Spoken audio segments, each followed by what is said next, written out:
What's up, everybody? It's Friday night. Welcome back to the only skeptical show on the internet that is 90 proof. Honestly, it is 90 proof. Anyway, it's good to see everybody coming. Oh, wow. I love when I show up. I really do. I know I say this a lot, but I love when I actually come on camera and I already see a bunch of people watching. This is so great. It makes me feel so good. So, let's see. Let me switch to the comments here so I can see. Hey, Carol, how you doing? Make sure you sign off. Tell me who's here, what you're drinking. I got a little cracking going on here because that's what I like the most. So if you're in the mood to donate to the show, I will always take bottles of Kraken. Just putting that out there. Anyway, tonight's theme is going to be, what is tonight's theme? Tonight's theme is complaint department. Let me try that again. Complaint department. I did this once before, and it kind of went good. I think we went over the 2-hour show that we had. So it's nice this is a chance for you guys to vent your frustrations. You can throw out stuff there about the paranormal, whether it's ghosts or UFOs or Bigfoot or something like that. You can throw it out there and just say, hey, you know what? This is what I don't like about this. What do you think? And we can talk about it. So, we got Diane. We got Bob. Bob is back. What's up, Bob? It's good to see you. Good to see you, buddy. Tim Vickers. Bottle of crack. Oh, my goodness. That's you West Virginia people there. So what else do we got? We got John Kennedy on YouTube. That's cool. I like that. Carol, Bob. Oh, a bearded biddle. I know. What do you guys think of the beard? It's for a project that I'm doing. I can't tell you what it is yet. What's up, JD? But what do you think? Do I look distinguished? Do I look smart? Let me see. Let me give you the full intelligent look. What do you think of that? What? Look how smart I look. Much smarter than I really am. Wow, we got Steve Barry. What's up there? Very cool. All right, let me go through the rules because we do that every episode. Just in case we have newcomers, I want to make sure everybody understands what this show is about and what we're due here. So, boom, there's the rules up there. Number 1, you are welcome to ask any kind of paranormal-related questions. And in return, I will give you my skeptical opinion. It's not always right. It's not always what you want to hear, but that's the show. It's my show, so I give you my opinion. Number 2 is that I don't know everything. Nobody does, really, honestly. This is just, I've read enough and I've learned enough where I think I can do a show like this. You know, I tell myself that every Friday afternoon. And then by the Friday night when I get here, I'm like, holy fuck, I don't know anything. What am I going to do?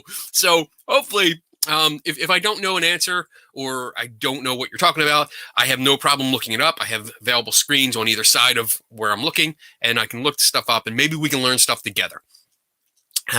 Rule number 3 is listen to Patrick Swayze. The golden rule, be nice until it's not time to be nice. But most of the time, be nice. Don't be a dick. If you want to have a conversation in the chat room, please, I encourage it.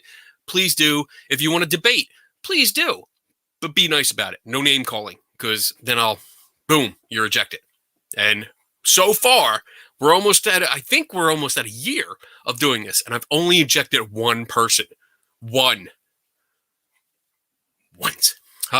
So rule number 4 is when you're doing questions, please do me a favor. Just put a Q in front of it or the word question before your question. That way, I can get to it as the comments go by, especially if there's big debates going on. Sometimes I lose track of what everyone's saying, and it's easier for me to pick out the questions. So I appreciate that. And number 5, of course, is drink up. Got my specialty. Let me turn off the rules here so we can jump right into some stuff here. I do have some backup questions just in case there is nothing. Or if you guys just have nothing to bitch about, which I really find I would be suspect if that happens. So JD, keep the beard going. I'm gonna try. I am trying because I do have a purpose for this. And no, it's not modeling because I do not have a model's body. I have a dad bod. I'm rocking that shit too. Let's see. Oh shit, smart Kenny. That's right, John. Be careful. Reminds me of Ted Cruz. Oh my goodness. Buenos noches. What's up, Stacy? How you doing? We're taking some guy with glasses sitting. I know. Wouldn't I would be pissed off if somebody was sitting in my seat.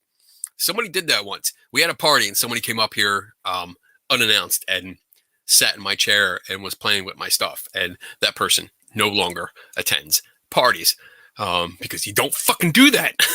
All right. I'm looking down. I don't see any questions yet. So, like I said, please feel free to put them in the question or in the comment section or in the chat room. This is your night. This is basically open to whatever you want to vent about or talk about. And it doesn't have to be something you want to complain about. If you do have a general question about the paranormal or like a skeptical approach to things or like anything I've done in the past, feel free to put it out there. This is just a casual show. We might only go for a half hour if nobody has any questions. So let me see. I do have 2 questions that came in earlier.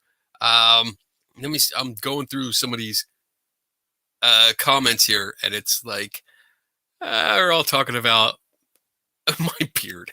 That's funny. So I did get, like I said, I did get 2 questions that came in earlier, and the first one was an email from a guy. No, I'm sorry, from a woman named Sarah, who asked, how do you approach friends that post things you disagree with? That's pretty good. And my response, I had to actually think about this because I don't do the same thing the same way all the time. It really depends on how a post or present it. And I'm guessing that they're talking about something like, it says, how do you approach friends that post things you disagree with? So it's not really paranormal, but I think it's paranormal related. So it really depends on how it's presented and how good of a friend they are.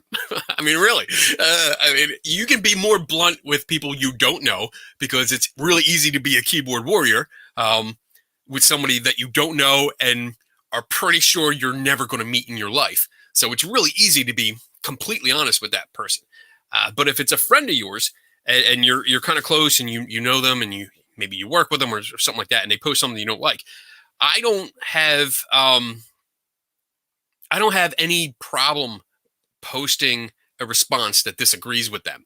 And I don't have a problem doing it in a public forum too, because my basic philosophy is that if you put it out there in cyberspace, you put it out there in social media for everyone to see, then it's open for criticism. That's how I see it. You don't have to be a dick about it, but if I don't like it, if I don't agree with it, or if I think there's, if I think that you posted a fact which isn't a fact that isn't a fact, but you present it as a fact, then yes, I am definitely going to put some information up there to correct that mistake. I'm not looking to correct you. Well, yeah, I mean, I basically am. I'm correcting the mistake that I see. And I do so with information. But if there's a post like something else, then it's like, okay, you said this. How do you know this? Like, I love to ask questions. And one of the big questions that I ask is, how do you know that? And that's like a big question. That's one of my standard go-to questions. Like, it's always in my back pocket. As soon as somebody says something that's an extraordinary claim that has no supporting evidence, it almost comes out of the pocket by itself and says, hey, how do you know that? How do you know that? And that's one of the best questions you can ever ask, because it stops them. You know, like, I don't know about you guys, but when you attend like paranormal events or conferences, or it doesn't even have to be paranormal, even science conferences. My dog's going crazy out back. When you attend that and somebody makes this extraordinary claim, like, oh, this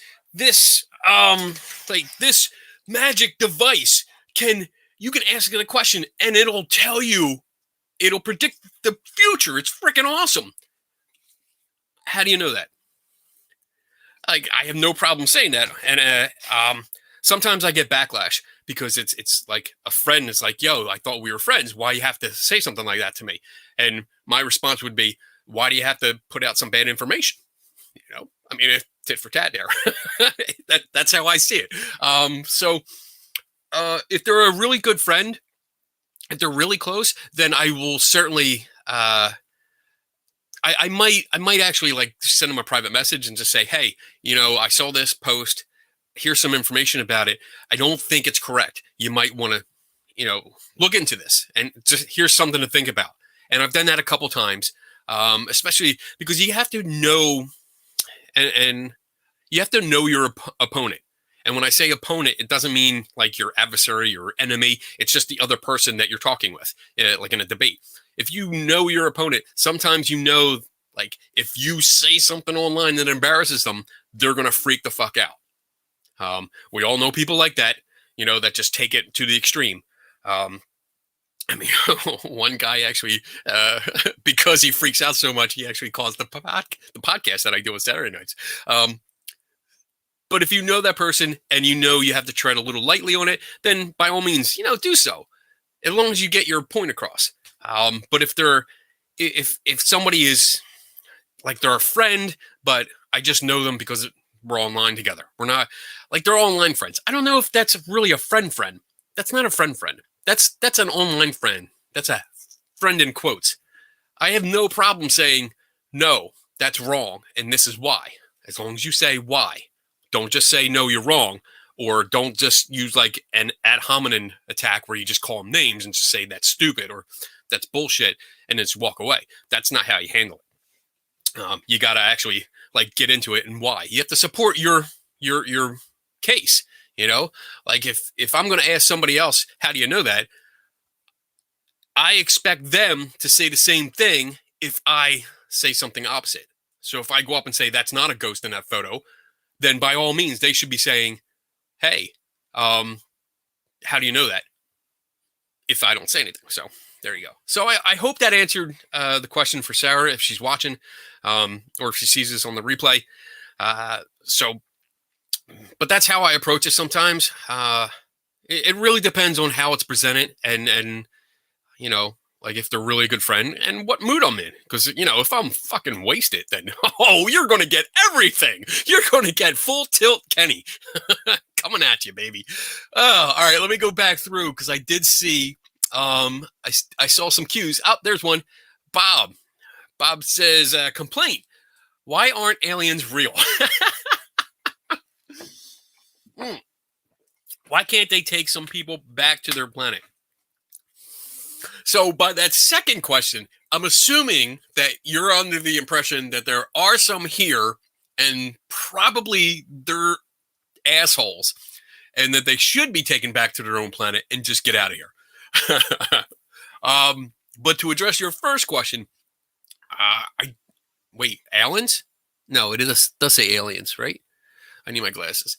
I would say, I don't know how to answer that. Do I? Yeah, I do. I can't say aliens aren't real because, I mean, we're talking space aliens, I'm sure. And I really don't have any doubt, even as skeptical as I am, I have no doubt that there is life somewhere out there in the universe. There's just so many. When you think about just the Milky Way galaxy having billions upon billions of star clusters, of solar systems, it's mind-boggling how much. And that's just our galaxy. And you go out and there's billions of galaxies outside of our own galaxy. You can't tell me that there isn't life out there. I mean, you can. You're more than welcome to. But I think, yeah, there is something out there. Have they visited us yet? I don't think so. I haven't seen any good evidence. Not that I'm an expert on the sciences involved with that, but I haven't seen anything in the scientific literature that would suggest that life from other planets have been able to make it here and either visit us for a time and or influence our history. So there. I'm going to leave it at that right now and move on because that's a good question. Let's see. Stacy wants to bitch about the weather in Memphis that made my work late the past 2 days. Oh, sorry to hear that, Stacy. JD is bitching. What? Oh, this is going to be a good one. Let's see. Bitch, last night I was watching another show on which they had an exorcist and a demonologist. The exorcist claimed to be part of a paranormal exorcist group, but talked about how she joined because the group was looking for somebody, quote, to help debunk some things during investigations. And she claimed, quote, the things I've seen and experienced, I try to debunk every time, end quote. I believe I know what she was trying to say. However, there's an important distinction to make between being a debunker and there's part 2 here. Wait. Wait, was that JD, was that like 2 different bitches that got cut off? I'm not sure. Because this looks like being a debunker and believer, but this bitch number 2 does not start off with that. So I'm not sure. Let me know if there's a cutoff there, and I'll get back to this or both of these. Let's see. Bob says he's okay with that. I hope so. I hope that was in response to me. I'm not sure. I know I'm behind on these comments. 9:09. Yeah, I'm about 10 minutes behind. So, John, loving the energy tonight. You're welcome, John. I appreciate it. I'm pumped. Had a yeah, it wasn't too bad of a day. I mean, overall, but I'm pumped. I'm ready for the weekend. So I'm going to jump ahead here. JD, please get back to me on those. So John has a question. Have you tried the Socratic method? Keep asking them how they reached what they think is the truth without attacking them. So let's see. Let me make sure that I'm doing this right here. So the Socratic method is Socrates. The Socratic method, also known as method of, I'm not trying to say that, is a form of cooperative, argumentative dialogue between individuals based on asking and answering questions to stimulate critical thinking and draw out ideas and underlying presuppositions. So I think that's what your second line here is now. That's basically what I try to do when I do engage people, especially like one-on-one or one in a group. I really try to talk to them because you want to know what they're thinking, how they're thinking, why they're thinking a certain way. Because if you don't know the process they're using, it's harder to argue your point because you're coming at it from your perspective, they're coming at it from their perspective, and you're button heads, you're clashing, and it's not going to work. You're always going to have that friction and like 2 rams, boom, boom, which is really cool to see on the Nature Channel. I love when they fucking go at it. But you want to sit down and talk to them and ask why. So one of the things that I used, one of my go-to questions that's in the other back pocket, along with how do you know that, on this side, it's help me understand. And that phrase, help me understand, can be applied to almost anything. If they're talking about how they know ghosts are real because of this and this and this, you want to approach it as in, help me understand what like A, B, and C means. Like, what are you talking about here? And you go through the thought process, and then you can go back and forth, offer ideas, as in, instead of saying no, that's wrong because it's this, it's slow shutter, it's no flash, it's a ghost app. Say, hey, could it be, or do you think maybe, what if we tried this? What if we looked at a long exposure? Are you familiar with long exposures? And then you explain the long exposures. If they already know it, then you're like, well, the principles are the same, and we get people that are transparent and stuff like that with long exposures. So that's what we see in this picture. So could it be that? And when you do that, you gain you have a conversation. You don't have a fight. You don't have a hostile argument. You have a conversation, and I think that way both parties walk away with a better attitude about it, and a better understanding of what's going on. So I hope that answered your question. Let me know if I did not. Steve Barry says, Spirit Box. So many ways spirits talk. Every expert says they talk to them. Some with runes, some with tarot, some Spirit Box. Can't even agree on what energy. Oh, shit. He said the word energy to measure. They can't all be right.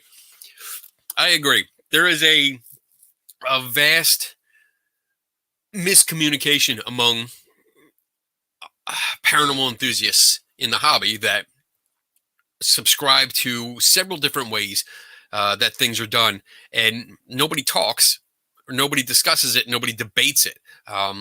They can talk, and everyone agrees, and that's the general consensus. That's the bullshit thing that I see with para-unity, not the conference, but the idea of para-unity. Everybody working together, everybody getting along, doing this. Bullshit. That's not how it works. Especially in science, that's not how it works. Like, you can work together. Yes, you can work together. You can trade ideas. You can talk to each other and say, hey, this is what we're doing. This is what they're doing. But if somebody does something wrong, another group of scientists are going to try and test your hypothesis or your experiment, recreate your experiment. And if they find something wrong, they're going to say, we found something wrong, and this is what we found. And they're put it out there in the public for everyone else to read. Same with peer review. You submit your paper, and your peers, not your friends or buddies, the other ghost hunters in the club, but other people in that discipline look at that paper with their expertise and critique it. They critique the shit out of it. So that's the important thing. Get out there, be okay with taking criticism, learn from it. Don't get pissed off. Matt Haas. Don't get pissed off. Just accept the criticism and move on. Learn from it and do better next time. Wow, that wasn't even a question. Woo! Told you I'm pumped. I am pumped. Oh, Stacy's sleeping pills are kicking in. I just wanted to stop by real quick since I wasn't here. Oh, I hope you feel better. I hope you get some rest. Yeah, you're probably not here anymore because this was at like 9:12 and it's like 10 minutes ago. So far behind. All right. Let's see. Bob says, haha, take some humans. Well, sometimes that's not a bad thing. I wouldn't mind some humans that I know being abducted. Even some, I wouldn't mind them aliens doing butt stuff to them because I don't like them. All right. So let's see. Let's keep going. Skeptic. Let's see. Steve says, skeptic will accept true answers. I would love to agree totally with that. Yeah, then you have the borderline like cynics that just won't go with their own thing. But yeah, for the most part, and I'm totally going to invoke the no true Scotsman fallacy here. But I think a good skeptic will accept the truth, or look for the truth and accept stuff for the truth, and go from there.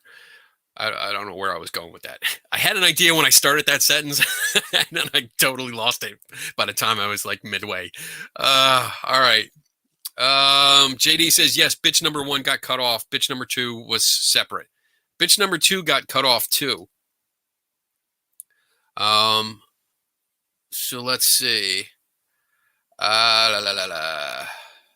Oh, so JD's last part, it says, bitch number 1, there's a difference between being a debunker and being a skeptic. Okay, so let's go up to his first bitch here so I can go back to it because I don't want to miss questions. Last night I was watching another show, blah, blah. They had an exorcist. The exorcist claimed to be part of a paranormal group. Talked about joining to help debunk some things during investigations, and she claimed that the things I've seen and experienced, I try to debunk every time. I believe I know what she was trying to say. There is an important distinction between being a debunker and being a skeptic. So, yeah, I agree. You don't want to be a debunker. Debunking something is, the definition of it is actually to take the falseness out of a claim. or a claim or a belief. Let me look it up so I can give you a good definition, not just me. All right, so debunk. Debunk means expose the falseness or hollowness of a myth, idea, or belief. A debunker is a person or organization that exposes or discredits claims believed to be false, exaggerated, or pretentious. So that was from Wikipedia. So yeah, to debunk, that's usually a result of what a skeptic does. So like when I investigate, at least from my perspective, when I investigate claims, I'm not looking to expose somebody, unless it's Zach Baggins. I'm not looking to expose somebody's claim or expose them as a fraud. Again, unless it's Zach Baggins. What I'm doing is looking for the truth. I'm looking like something happened. Somebody had an experience or something weird happened, and people aren't sure. The witnesses are not sure what happened. So if I take it on and I look at this case, I want to figure out what's going on. I'm not looking to prove it's false. I'm not looking to prove it's true. I'm looking to see what happened.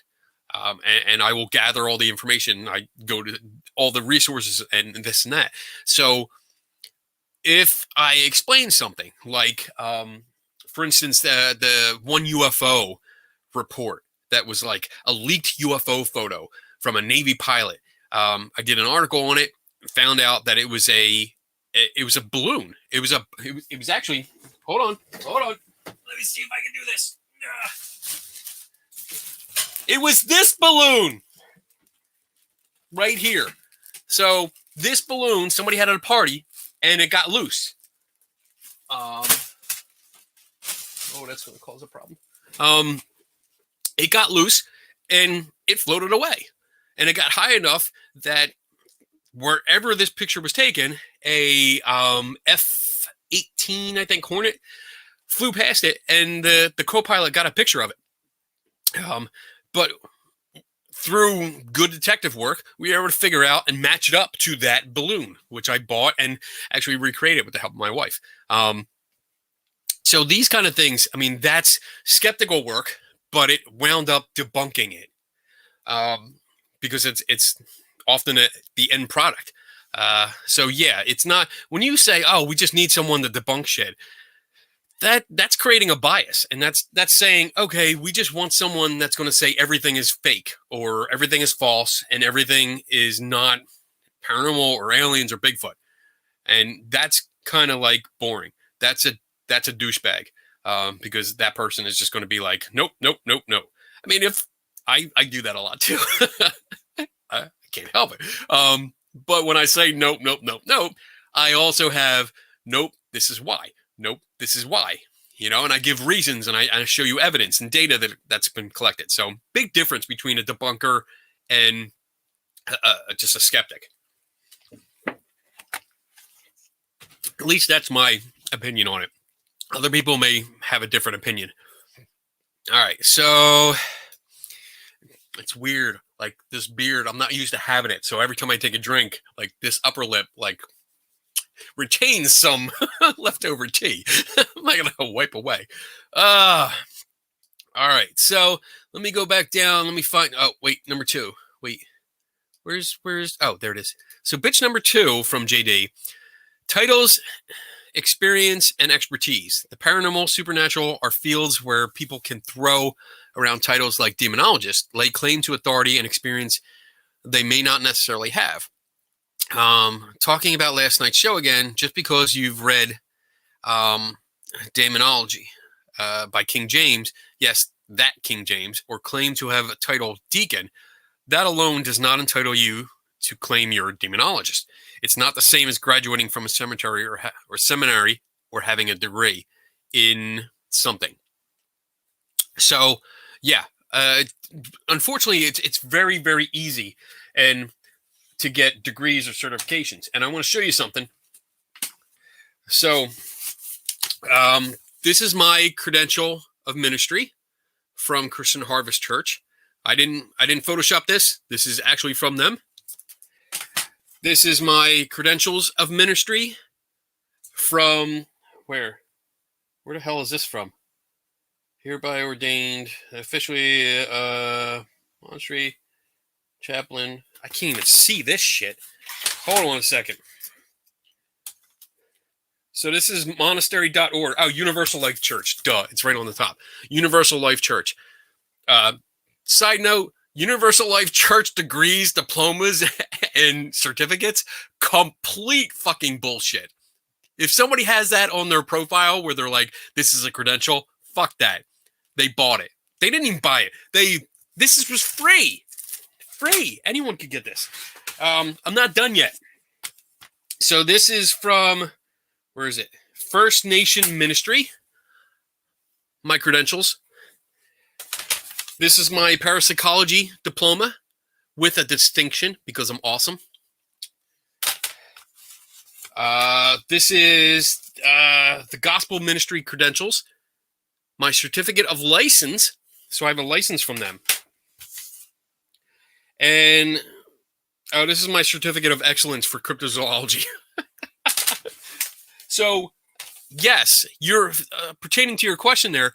Yeah, it's easy to give yourself a title. I went online one day, actually when I had the physical space for the museum, the Mystery Museum.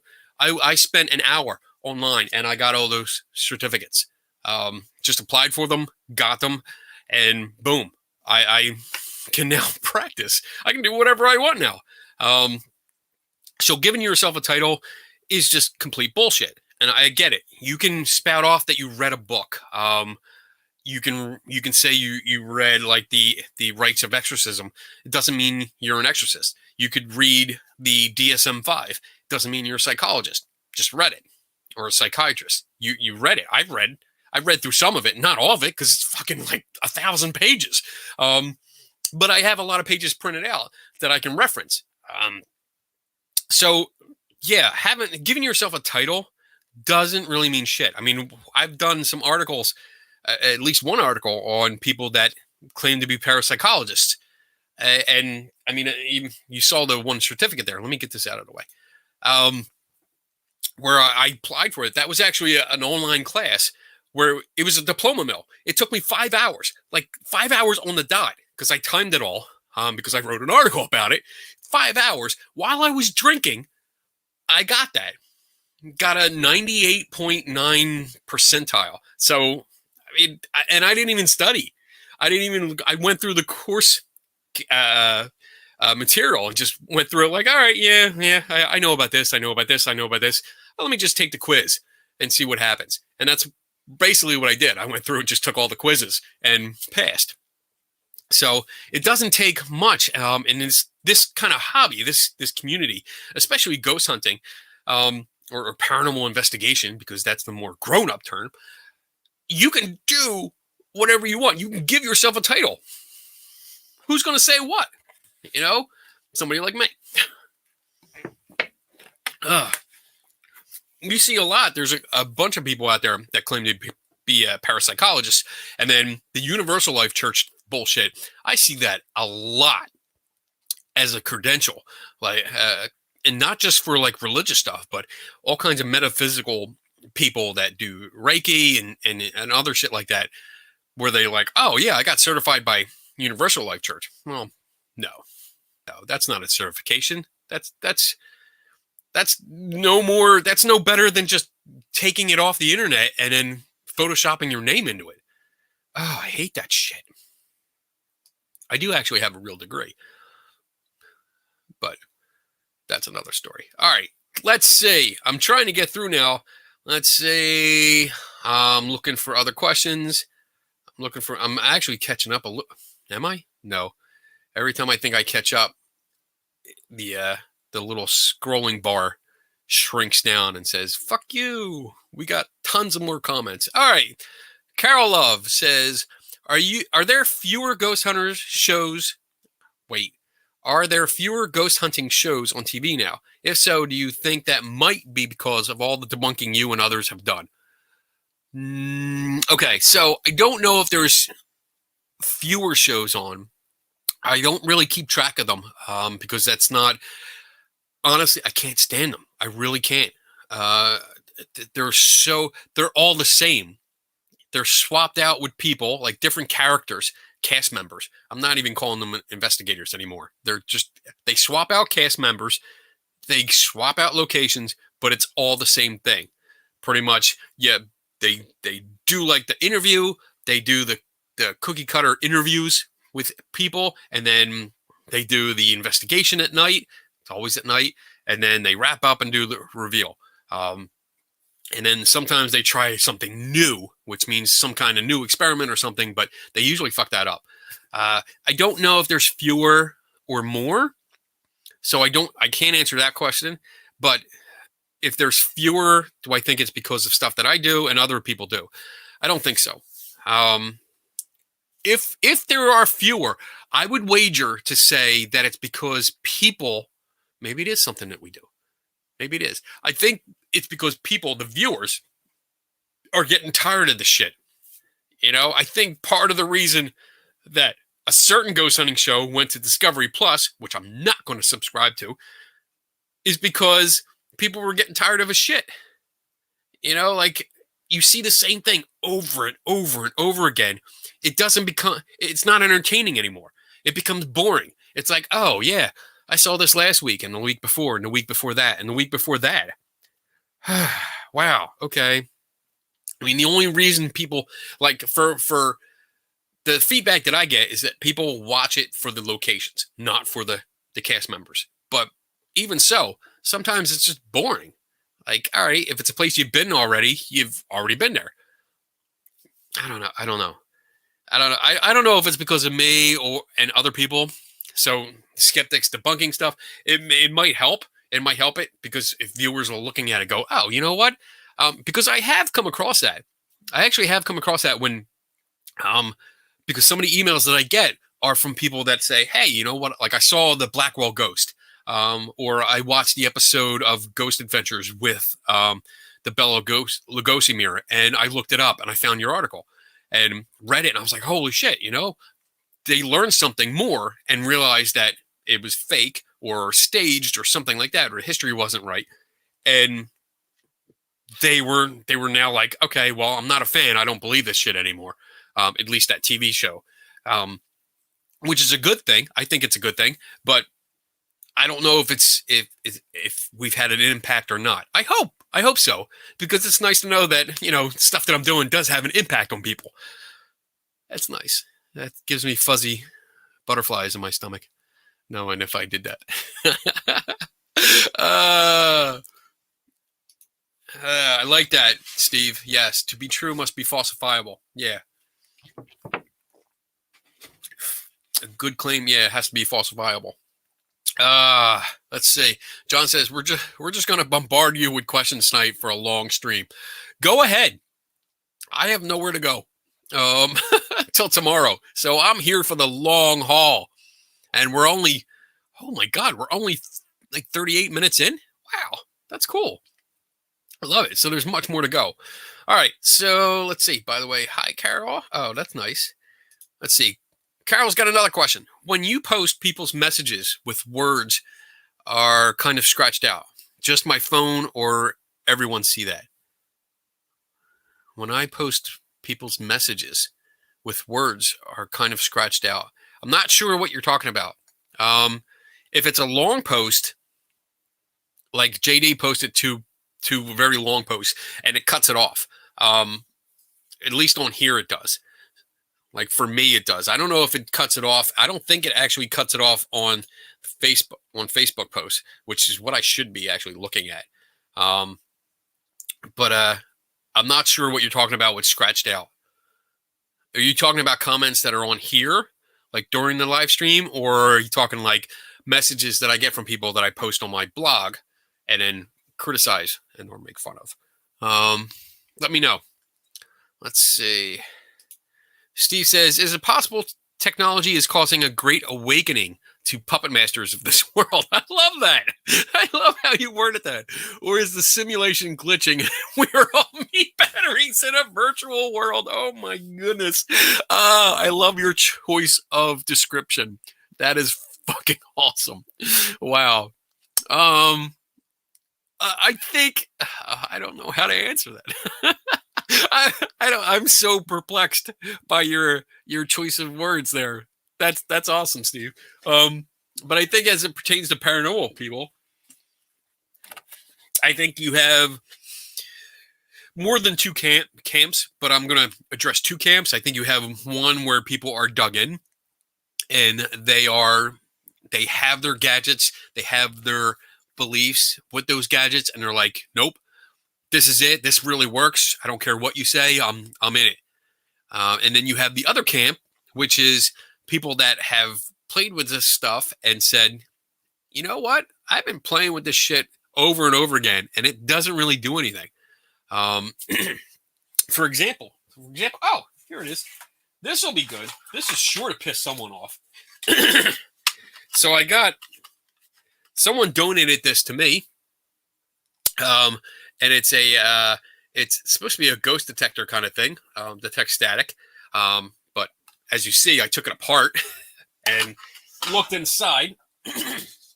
Excuse me. And looked inside. So minus the battery pack, that's all that was inside this big ass case. So when people see that and they use this kind of stuff over and over again and realize it really doesn't do anything, or it reacts to things that are natural, especially like this reacts off of static.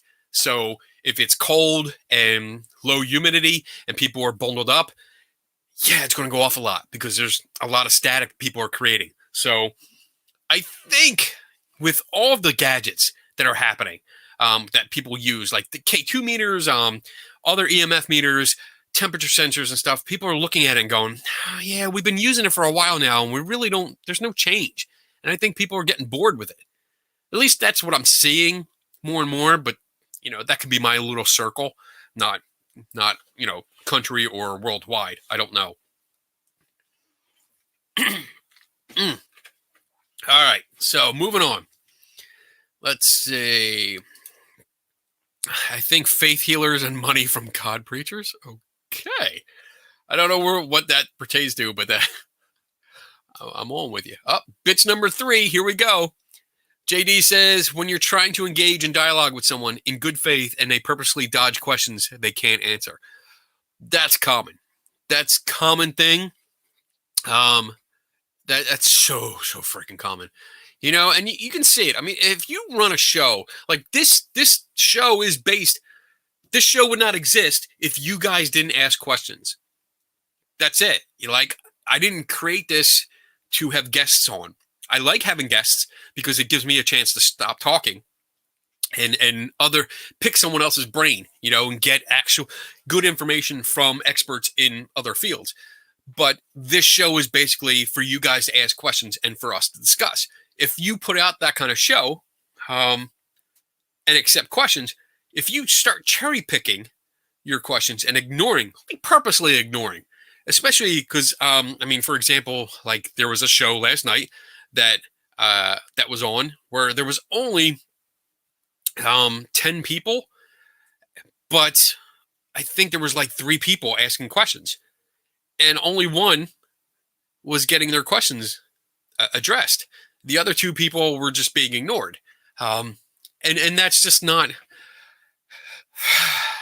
a good show. And obviously that's somebody that's not ready to take on questions. Like when we start this, I have no freaking clue what you guys are going to ask. Nothing. I have no idea, and it's like, let's just jump in the deep end of the pool with our swimmies. Because I don't know if I'm going to stay afloat. I don't know if I'm going to sink to the bottom and drown. I don't know. But I'm not afraid to say I don't know. I'm not afraid to look stuff up. And if you do have a question that is interesting and I don't know about it, that makes me more interested in it because I want to learn more. So yes, I can relate to your complaint there. When you try to engage in dialogue, especially if you have a guest. Like when we have a guest on, I warn them ahead of time. Say, look, people have great questions. Some people have really cool questions. Some people have stupid questions. But they're still interesting questions, even the stupid ones. And most of the stupid questions come from me. But I let them know, like, you don't know. I have no idea what's going to happen, like what they're going to ask, where they're going to come out of. And every one of my guests, like every single one of them have said, oh, that's awesome. They love that because that's just jumping in. No preparation, just, we're just going with the flow and see what the fuck happens. Yes, I love that kind of stuff. So yeah, if you dodge questions because you can't answer it, then you should at least address them and say, I don't know, and maybe look it up later. I've done that with quite a few people where I've written it down on the trusty notepad and gotten back to them later in the show. Let's see. John Kennedy says, hope it's okay to share links, but this is the video. Yeah, sure. I don't mind. As long as it's not porn. Please. There is a guy, I don't know who the fuck he is, but every time I put something on my YouTube channel, somebody comments and it's a link to a porn site. And it's not even good porn. So they don't even have the decency to put like quality stuff on there. It's crap. So if you're watching this, I'm going to find you. All right. Bob, I'm looking into that. I did look it up because I think you mentioned it. Or who mentioned that? Oh, Ross. Ross Blotcher mentioned it. That he could buy his wife actually bought him a lordship from Scotland because you buy a square foot of land. You don't actually get the land. You get the deed. You get like a title certificate. But it grants you a lordship. So I did look into it. I think it's about $50. So, honey, if you're watching, what would be a great birthday present? All right. Let's see here. Let's see. Oh, my family isn't tired of the ghost hunting shows. She brings it up every time we talk. Oh, I can't stand ghost hunting shows.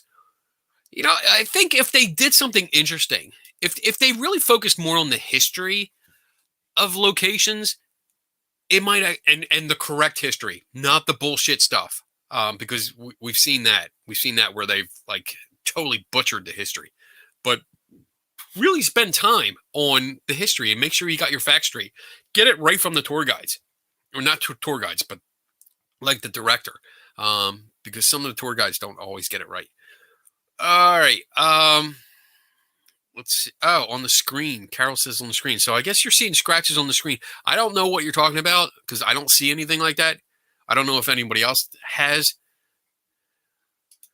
So let's see. Oh, JD says, I respectfully disagree with the wording. To be true, it must be falsifiable. A claim might very well be true and not be falsifiable. It just can't be verified if it's not falsifiable. Well, then you get into that realm of, like, all right, it could be true, but it might not be true. We don't know. It's not.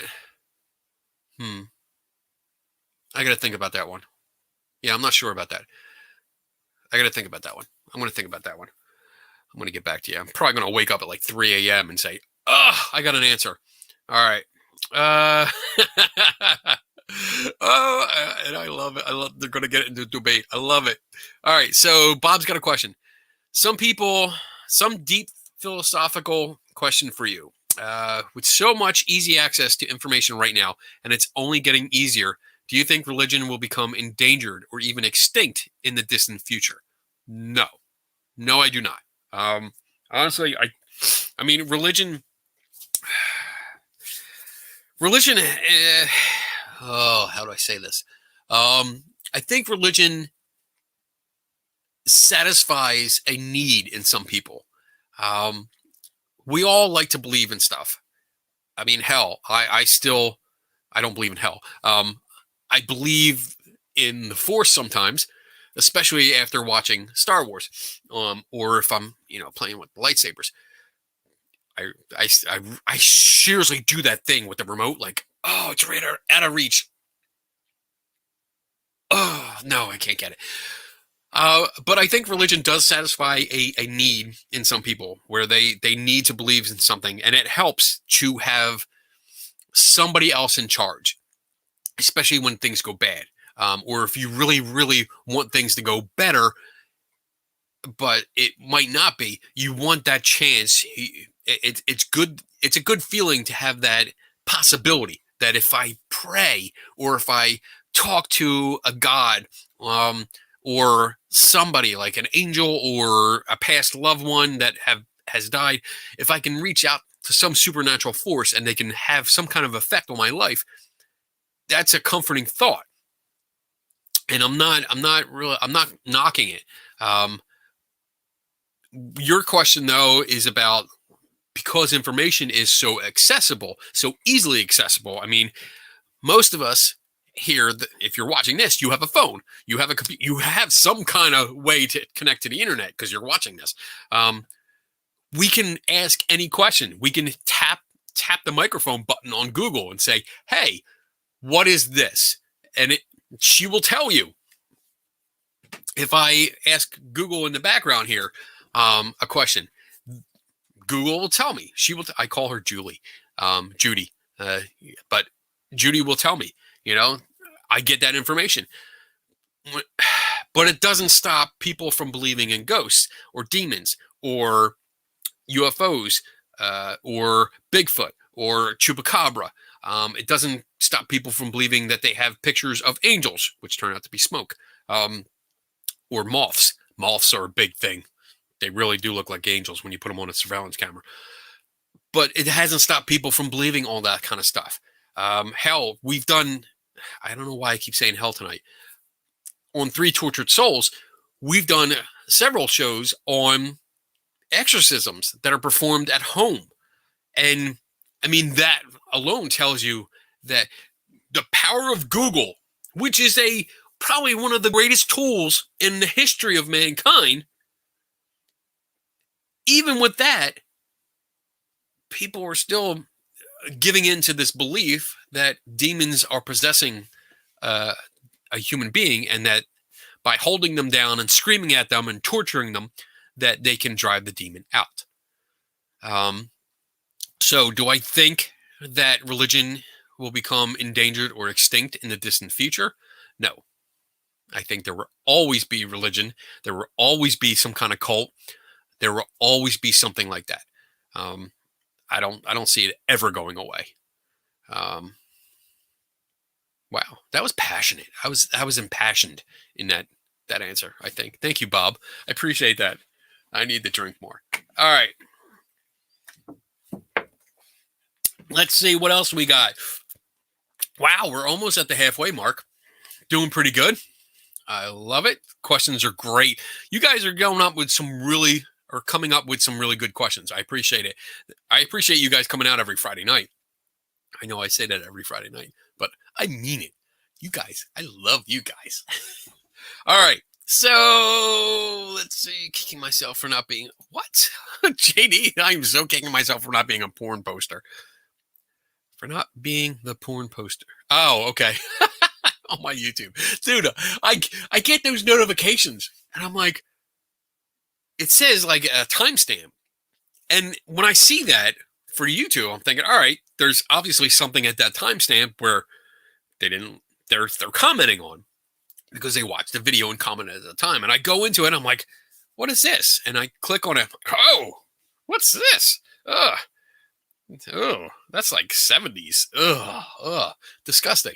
So I had to go in and delete and block them and do all that stuff. But every video, so every Friday or every Saturday morning, I wake up for the last 10, 15 weeks, there's been a fucking comment. So, all right, moving on. Question from John. Question, but not a question. I just wanted to say that video was the reference to the guy who uses an amp and distortion pedal to communicate with James Randi. Sorry, I should have clarified. Would be great for you to debunk. Would be video was a reference to a guy who uses an amp and distortion pedal to communicate with James. Oh, are you talking about Steve Huff? Did that motherfucker actually claim to? Oh, we're going back now. We're going back. Where's that comment? There it is. Let's see. Oh shit! I gotta go. Should I get pissed off on the show? I don't want to do that. Show. Where are you commenting? Let's see. Oh, now I gotta find it because that's some bullshit. If it's Steve Huff, I'm really gonna flip out. Let me see. Where is it? Where is it? I'm acting like all badass and shit. I don't know what the fuck I'm doing. Oh, all right. So you did comment. I see your comment over here saying yes, Steve Huff. Okay. So all right, I'm gonna have to find this later because it's not. I can't click the link in my chat room through the platform, and I don't want to go up through the comments and here and waste time on this because he's a douchebag. Steve Huff is no. He's not an investigator. He's not a inventor. He's not any kind of breakthrough. I don't know what he claims to be, but he's not. He is not. And he is the paranormal version of an ambulance chaser. That's what he is. Basically, a celebrity dies, and he seems to collect audio bites that have already been out for that celebrity, obviously because the celebrity's dead, and then replays them through his bullshit box. You can quote me on that. And tries to get attention, saying, "Look, I'm talking to all these celebrities." No, he's not. He's lying. He's just. Oh my god, I so fucking hate that guy. There's very few people I hate. Like even Zach Baggins, I don't hate him per se. I don't like him a lot. But Steve Huff, I think is, yeah, I equate him with Sylvia Brown. Like that's another person I fucking hate. And Steve Huff, don't worry, John. It's not your. It's okay. It's not a big deal. You ask a question, and that's what we're here for. But he is not reliable. He's not trustworthy. He's not honorable. Not honorable whatsoever. And he's not legit. He's not valid. He's very dishonest. And I think he makes a living off of people dying. And not in a way that's a service to people like a mortician. He is scum. And if this video gets flagged on Facebook because of bullying or whatever, I don't give a shit because he's a dick. My God, I hate the guy. All right, let me keep going here. How did my comments go up? Sometimes I think the mouse moves on its own. Maybe I have a demon. Maybe. All right, let's see. JD says Zach Baggins would need to get possessed by a textbook for any actual history to appear in his show. Even then, he would just plagiarize it because that's what he does. Actually, he would hire somebody else to plagiarize a textbook, and he would slap his name on it and try to sell it. All right, so Bob also does the force grab. I do it all the time. And you know what? Has anyone else done this with their kids? Like, I'm sitting on the couch, I'm watching TV, the remote is on the coffee table, I can't reach it. I've tried the force trick a couple times, doesn't work. Your kid comes downstairs or comes into the room, and you're like, "Hey, can you get that?" And the kid will proceed to pick it up and move it the 4 inches that you can't reach to your hand, and you're like, "Thanks." Because sometimes I'm so fucking lazy. Oh my God.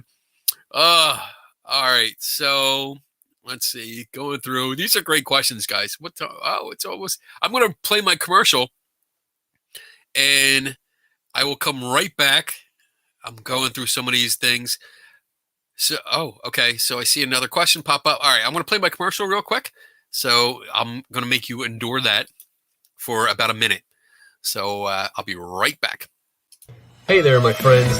Are you looking to show off your science and skeptical side like these fine people?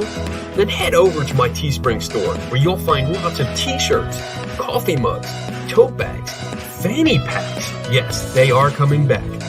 Face coverings, yoga pants, and even pillows. What? Yes, there's lots of designs. You'll get some cool merch, and the money from your purchases go right back into my research efforts. We all win. So check out Scientific Skepticism at teespring.com. And remember, kids, never stop learning.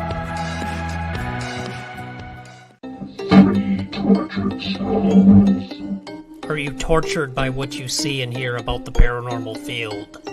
Join us as we critically examine and question paranormal claims, science, ghosts, demons, cryptids, UFOs, ghost hunting technology, and much more are all on the table for discussion. 3 Tortured Souls is a video podcast that streams live on Saturdays at 8 p.m. Eastern and 5 Pacific. 3 Tortured Souls. All right. Are you guys all like subliminally influenced and you're going to go out and buy a bunch of t-shirts and mugs and pillows and stuff? Go ahead. Do it. Do it. Do it. And then tune in tomorrow night for 3 Tortured Souls. That's your brainwashing for the weekend. All right. Carol Love has a question here. I don't know if I can answer this. She asks, Buddhists believe people are reincarnated in 49 days. So if true, boom, who or what would Randy come back as? I honestly have no idea what the philosophy is. The Buddhist philosophy on reincarnation is. I've never looked into it. I've looked into more of the reincarnation ideas from India, but nothing from Buddhists. So I don't know. If Randy would come back, I think he would want to come back the same way he was. Just like me. I'd like to come back maybe a little bit richer, maybe a little bit handsomer, more modelish. I don't know. But I'm pretty sure, at least from my interactions with him, and I've had so little interaction. I had the pleasure and the opportunity to meet James Randi several times, talk to him, sit and talk to him for a few minutes each time, and actually got an autograph and got a hug from him. Couple hugs, because he was a hugger, which is really nice. Sweetest guy. Like, you can see the videos that he's done. He's very direct. He's very confident, direct, and he challenged people with extraordinary claims, and he stood his ground. But in person, when you got to know him, oh my goodness, the sweetest man you could ever want to meet. I loved him. I definitely meet him or miss him. I really, really miss him. So I don't know. I really don't have an answer for you. And I think this would actually be too long to get into, Carol, because I'd have to read up on the philosophy in order to give a hypothesis or an educated guess, which would be the factor here. So I don't know. So I'm going to have to move on. Popoff. Oh my God. That guy he was scum too. He still is. And I'm looking at all the comments here about Steve Huff, and Sylvia. Holy crap. All right. Another question from Carol. Is that kid Grief Vampire still selling the show tickets? Or did our effort get it shut down? Oh, so I think you're talking about Thomas John.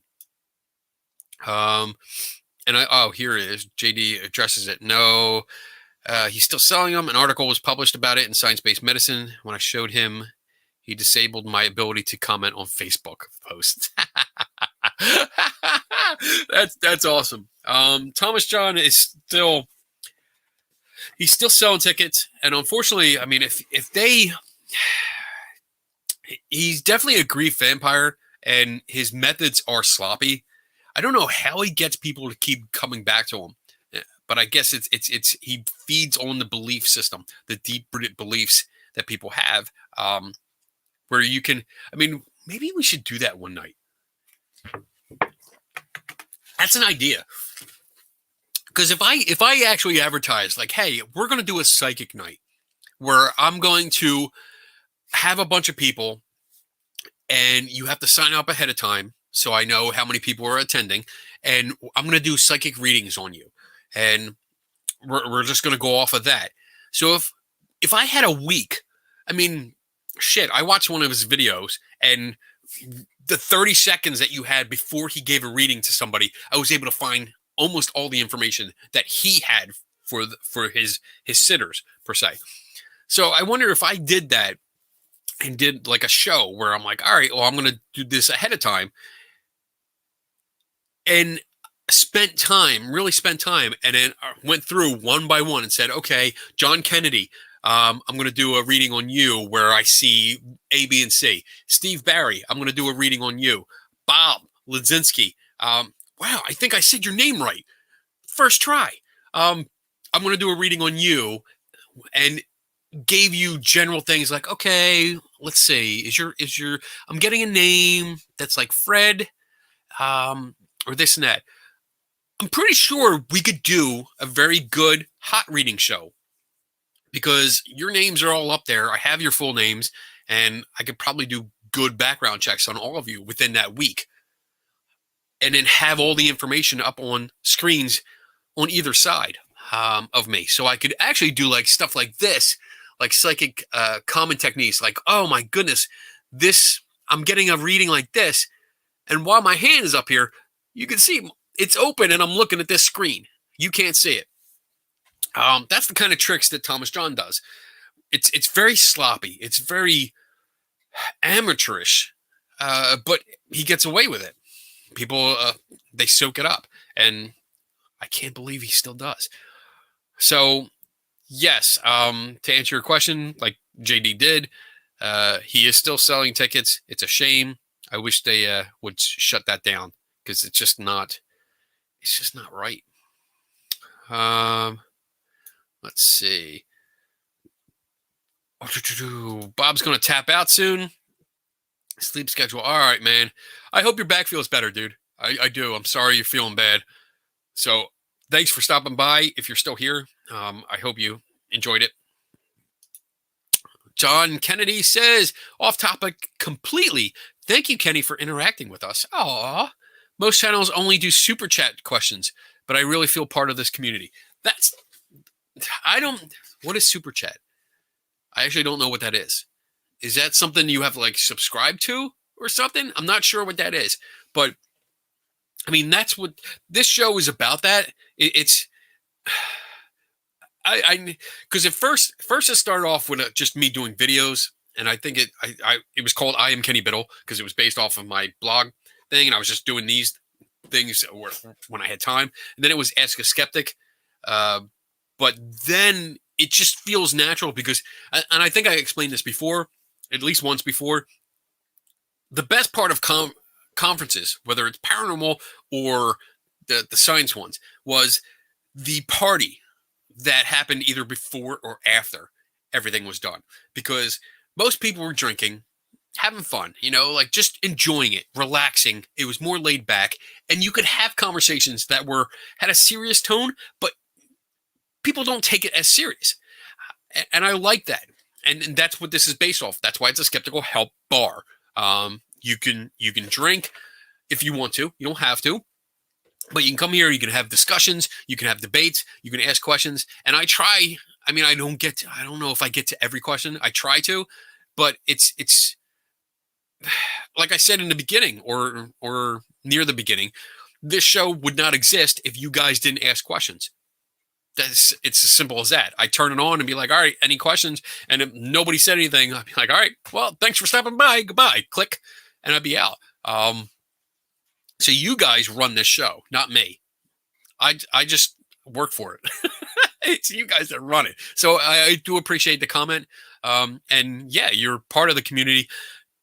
And I'm glad you're here. I'm glad that you're offering questions, asking questions. I hope you're learning something, or if at least getting some ideas in order to go off and research in different directions, maybe learn something and that you can bring to the table later.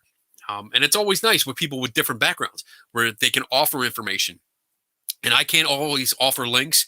I don't have all the information, so it's nice when people can participate, and chime in. So it's a group effort. I appreciate everyone that comes in, and I do like it. I do like hanging out with you guys on Friday nights, even though it's basically it's I sit in this room by myself and, and talk a lot, and I don't hear anyone else. But that's also something. If you guys ever want to come on, if you have a question and I don't answer it to your satisfaction, or if I misunderstand your question, you guys are always welcome to come on for a few minutes to clarify what you're asking or what you're trying to get across. As long as you have a webcam and a microphone and you can do this, I can send you a link and you can come on and we can talk for a couple minutes, but only for a couple minutes. Don't hog the show. It's my show. All right. Thank you, John. I appreciate that. I meant as a joke. Oh, okay. I'm not sure. Okay.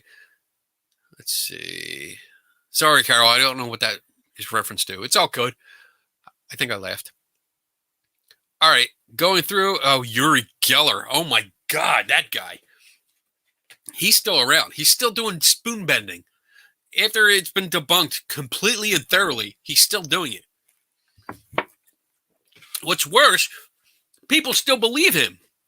So going back to a question we addressed earlier, I think with like Bob's question about religion, would it become like obsolete or endangered in the future? This is why. I mean, Uri Geller was big in, I think, the 80s and 90s. And he was thoroughly debunked. Debunked. I have a book back here by Randy that's just about Uri Geller. Caused a big lawsuit and all this stuff, but it just explained everything that Geller did and how he did these tricks. Yet still, people still fucking believe that he's bending spoons with his mind. Oh, I feel bad. I cry. I weep for the human race sometimes. Oh, Steve, wait, when did Randy pass? I began wearing the label skeptic because of him. Oh my goodness. He passed I believe in November last year. So yeah, he passed away. Sorry, dude. I'm sorry you didn't know about that. But yeah, it hit us pretty hard. Let me make sure. Let me see the date. October 20th of 2020. That's when he passed away. So yeah, it was a pretty sad day. And I'm glad that I got a chance to meet him, and talk to him, and just because there's people in our lives that we look to that inspire us, that have an effect, a huge impact on our lives. And one of the things. Let me see, where is it? Let me get my Pac-Man ghost out of the way here. Get my thinking man out of the way. Because I have too many fucking toys. So this book is one of the books that changed me. That really influenced the shit out of me. I read this and I was like, holy crap. I probably said some other words too. But this book by him showed me like, wow, you could really test this. You could test these things. You could see if they're real or not. And this was the first book that he signed for me. He autographed. And he made sure the sneaky little bitch, and I say that because he was a friend of mine. He made sure to sign it to Donna first because he thought Donna was cute and not me. But, I mean, this book really had a big influence on me. So to be able not only to sit down and talk to somebody that has such an impact on your life, but to hug them and speak casually with them and be able to tell that person, like, hey, you know what? You really changed me. You really helped me understand things better. You influenced the way that I investigate. You influenced the way that I research, the way I look at things, the way I question. You taught me this, and I appreciate you. To be able to do that, fucking awesome. So I'm grateful I had that opportunity. And I'm really bummed that he passed. All right, John says, so if any paranormal or supernatural claim was true, what would you want it to be? Oh, let's see. What would I want it to be? Oh, man. That's hard. That's hard because it's not just one. Like I would absolutely, I guess an afterlife would be what I would want to be true, because I don't know if it's when you get older, but I do think about death. Like there's some nights where I stay up and I stare at the ceiling and I think, shit, probably almost half my life is gone. I've lived it, had a great time. Hopefully I have half or more, because my plan is to hit 120. So you can call me on that and check, but that's my plan. And sometimes I think, like, what happens? Do I just go to sleep and that's it? I don't wake up in the morning? What is there? It would be comforting, I guess, to know that something else is there. But I don't know. And I'm kind of okay with just going to sleep and that's it. I've come to terms with that. It's like, okay, at least if I go to sleep, like I don't want to get hit by a bus, because that would suck, because there'd be a lot of pain and shit like that goes with it. I would hate that. I'd rather just die peacefully in my sleep. Well, die peacefully in my sleep while drunk off my ass. That would be great, because I wouldn't remember anything. I'd just be dead. On the other hand, I would like the claim of aliens visiting us to be true, minus the butt stuff. Don't want any anal probes, nothing like that. But aliens coming here, having the technology to actually get here in a reasonable amount of time, like not that whole, like, takes 100 years to get back to their planet or something. But that would be cool, because I would want to, I want to ride. I want to drive. That's what I want to do. I want to drive the spaceship. Go zap people. That would be fun. Yeah, that's it. Bigfoot, really don't care about. I really don't. No big deal. I mean, if Bigfoot is discovered, which I highly doubt it will, but if it would be, it wouldn't really be a big deal. It'd be like, oh, all right, that's cool. That's cool. It wouldn't be exciting. It really wouldn't, because it's just another species. But yeah. Afterlife and aliens. That would be awesome. All right. Good question, though. Let's see. We're going up. JD says, we're still working on Thomas John. I won't rest until that event is shut down. We have until April, and we're not out of ideas. Good. Keep fighting the good fight. Yeah, Bob, I do know your name. I should. I mean, we trained together. We've known each other for a while, so.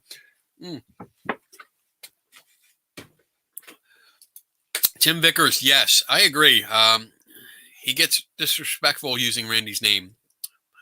It's now I'm going to look into that, because oh my God, where's my fucking pen? Because now I need to see what he's doing, and maybe do something about it. Because I'm gonna.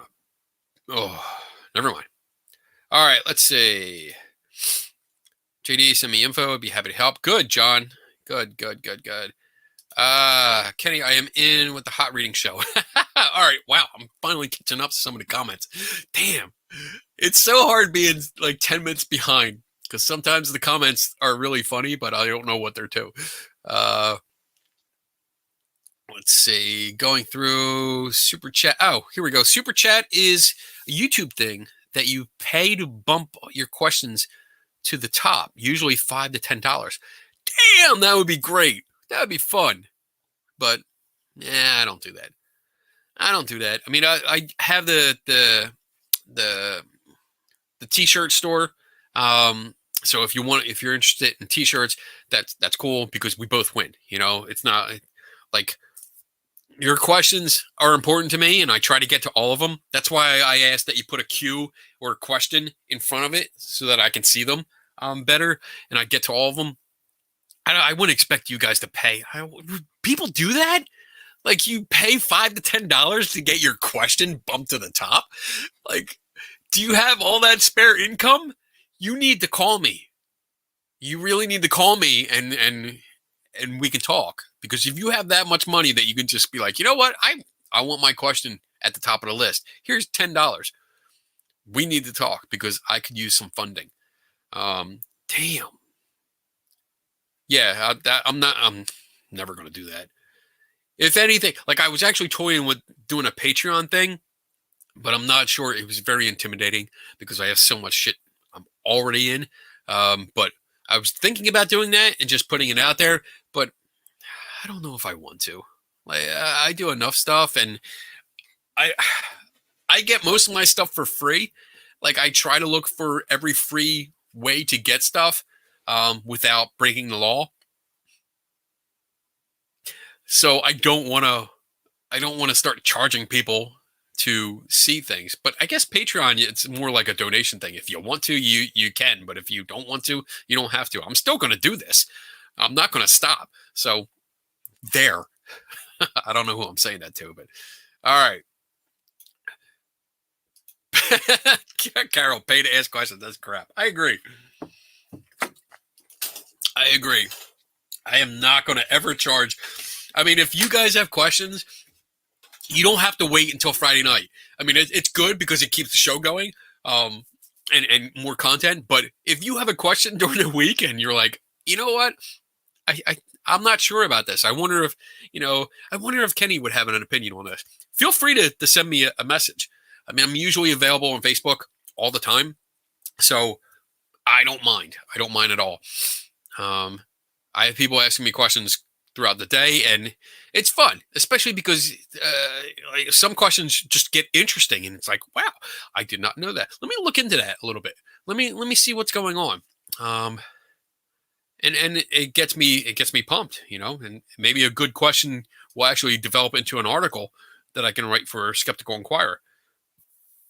All right, so I think I'm starting. Oh man, Bob hit his limit. He was out of here. He was out of here about 9 minutes ago. All right, I think I'm jumping ahead here. Question. John says, okay, so an afterlife, which one? You're not escaping this question. Fuck you, John. No, I'm kidding. All right, so an afterlife, which one?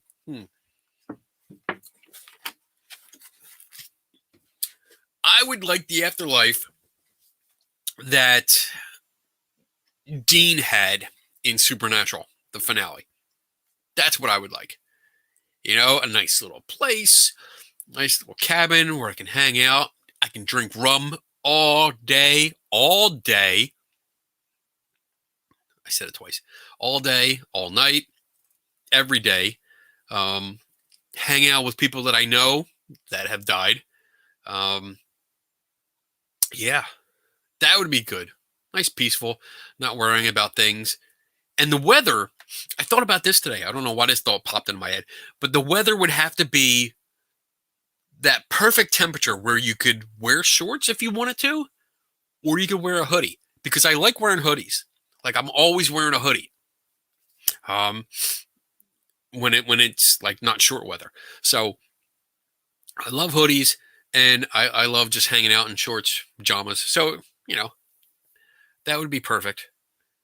And rum. I don't know what else you want. I don't know what you're looking for here. If you're looking for like a certain like religious designation, or if that description was what you're looking for, I'm not sure what you were actually going after. I'm not sure. Steve said I will pay extra for alien butt stuff. Wow, for yourself or other people? Let's see. John Kenny, you made me spit alcohol out my nose, laughing at the bus. Oh man. Woo! Oh, I think I'm actually there. Oh no, John Kennedy, you're bailing out. What? This can't be the John and Kenny episode. Ha ha ha. No, don't bow out. Stay. Let's see. You had another question though. After COVID, do you plan on traveling for meetups? I'd love to meet you. Oh, thank you. So yeah, I do plan on as soon as restrictions are eased, like eased a lot, because I don't want to take chances. Like my wife is considered high risk, so I want to make sure the restrictions are really good, that we have this thing as under control as possible, and things are really back to normal. So it might be a while yet, but I do have a few things that are planned. I usually, let's see, what time is it? I can do some announcements. So let's see, there's 3 events that I actually have scheduled. One is June 3rd to the 5th, which is Phenomenology, and that's going to be in Gettysburg, Pennsylvania. I plan on being there. I think I have a booth. I think I do. So I'll be set up, and when I have a booth, I usually have I actually have a PVC/cardboard booth of the Skeptical Help Bar, so you'll see this set up. And I also have some skeptical gadgets, like testing devices for like dowsing rods, pendulums, a Ouija board tester, stuff like that I have out, and some information. So I'll be there. Again, as long as restrictions are rolled back enough that it's okay and we feel safe. What else? August 20th, 22nd, I'll be in Gettysburg again for the Gettysburg Battlefield Bash, which is another paranormal conference. Both of these, the Phenomenology and Gettysburg Battlefield Bash, are both paranormal conferences. And then September 25th is the Para-Unity Conference, which is another paranormal conference. I haven't heard of any science or skeptical conferences because, honestly, I think they're more cautious and they're waiting for the restrictions to ease up before they start scheduling everything. Most of the stuff is online. So if those things are available and out, then I will travel. Let's see. Oh, what'd you say? You're in Indiana. Wow. I'm getting all like stuffed up. I feel like, am I getting a cold? I better not. I better drink more. So if you're in Indiana, I have nothing scheduled to be out there. But I will put this out there. I put it out a few times before that if you're an organizer or you know an organizer of an event and they're looking for a skeptical guy to come out, or skeptical person to come out and participate. I love doing panel discussions. I love that because that's so much fun.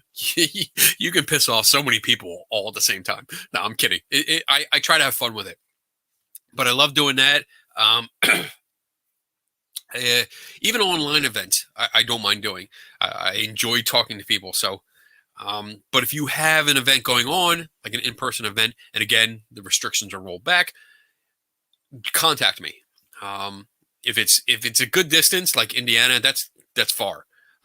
So if they're willing to pay for or cover the expenses, like travel expenses, which is hotel and gas, then I'm in. I wouldn't mind coming out at all. I enjoy it, especially getting out to somebody else's, some different ones, some new ones, because I've done a bunch around here and I'm not dissing them. I love doing the conferences around my area, the tri-state area, because I'm in Philadelphia. So Pennsylvania, Southeast Pennsylvania. Yeah, Southeast Pennsylvania is usually where I go. Jersey, Delaware, and then sometimes New York when it's not too far. But I love doing that kind of stuff. And yeah, so that's pretty much the deal. Oh, look at this. Hey, Eozun. Eozun? Am I saying that right? Eozun. I see Ben Rafford's new book back there. New book. Which one? We have, let's see. I have, oh, this one. Yes. Duh. Yeah, this, okay, you want to see something better? Like, wait. This is awesome. I love this part because I bitched at him so much.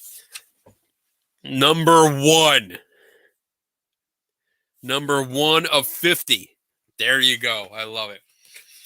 I bitched at him. He's my editor. Ben Rafford is my editor for Skeptical Inquirer. So when I do my articles, I send it to him. He makes me sound even more intelligent and sexy. And then he sends it on to the magazine and they publish it. So he's a good friend of mine, and I get to have the pleasure to hang out because he's another mentor of mine. So I get to talk to him at least once a week. I talk to him. Most of the times it's more, but we talk over text and phone, and sometimes I get him on here and we go back and forth trading ideas. So it's fun. It's fun. It's really cool when your mentors become your colleagues, and like sometimes I get done a conversation because I'm a total geek. If you haven't noticed, by all the shit that's around me, but I'm a total geek. So when I get to talk to someone that I look up to, after the conversation is done, and I blank out the screen. When I blank out the screen or cancel it out, I'm like, I got to talk to Ben Rafford. But yeah, I can also call him up and call him a dick, and it's all good. So that's even nice too. All right, next question. John says, so my mom wears a mask but refuses to do the COVID vaccine because it's too new. How do I help her? The best thing to do, in my opinion, and I'm not an expert. I want to make that clear. I am not an expert, but I would go with the information. I understand that it's people are concerned because it was rushed. Of course it was rushed. We're in a pandemic. I mean, it's millions of people have died from this. So yes, it was rushed, but safety restrictions and requirements were still in place when this was when it was developed. It got approved for emergency use. There's restrictions with that. There's qualifications for that. There's a lot of science that backs this shit up. So it's not something that it was like, all right, let's just mix it up in a pan and see what happens. It's not like that. So if you want to help, I think the best thing to do is polite education. Educate yourself first. Go like to the CDC, go to the manufacturer, go Pfizer and Moderna, and learn about the vaccines. That's what I did. I went to both the website, or all three websites, and went through everything. What's in them, what the side effects could be, how they work. I mean, that's the most important thing. How they work. Understanding how they work is actually mind-blowing. It's fucking awesome how they work, in that our science has advanced so much that we can do that. But understanding it better and really becoming familiar with the process helps you transfer that information in a more fluid motion, a more fluid way, so that if you're not, because when you get into a debate, and I'm probably doing it right now, but when you get into a discussion about stuff and you're constantly doing this, like if you're trying to maintain eye contact, which you should be able to do, but you're looking all around and you're trying to grasp at certain things, it doesn't show confidence. So you want to know the material really, really good. And then you can actually have a conversation, a polite conversation, and say, this is why, this is what we need. We need this percentage for herd immunity, which unfortunately I don't think we're going to get because certain other conditions, but it's beneficial to everyone else. It's not just you, it's for everyone else. And unfortunately in America, we have this very selfish mentality. It's always me. What's in it for me? What happened? What about me? I'm going to do me instead of thinking about other people. I'm not saying that's not like a blanket statement for everyone, but unfortunately, it's the stereotype.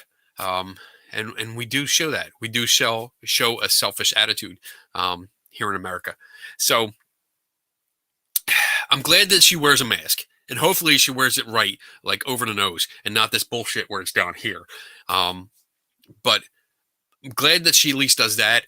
And I would suggest just having a conversation after you familiarize yourself with all the information. There's a lot. There's a lot of information, and it's good to keep up to date. I follow a lot of people. I follow a lot, especially with Skeptical Inquirer and the Committee for Skeptical Inquiry and the Center for Inquiry. I mean, these are all organizations under the same roof that follow the science and keep reporting it. So I keep up to date on what's going on. And Dr. Paul Offit, which I'm trying to reach out to get on this show, which would be great if he would do it. I don't know if he do it because I know he's really, really busy. He works at a CHOP downtown in Philly, and he's one of the big experts on the vaccines. So it would be nice to have him to talk about it. But if I can't do that, don't wait for me. Look him up. Look up his guest appearances. Look up his videos and listen to him because he explains it really, really good. Whew. All right. Carol, do you have any haunted places near you? Oh, I guess you're talking to somebody else. Okay. Let's see. Let me see. What's this? Notre me. I don't know. I'm not sure how to say your name, but though I loathe reaction channels, would you consider giving your take on ghost channel uploads like Nuke's Top 5? Total guilty pleasure. Every once in a while, there was a vid that just, I don't know.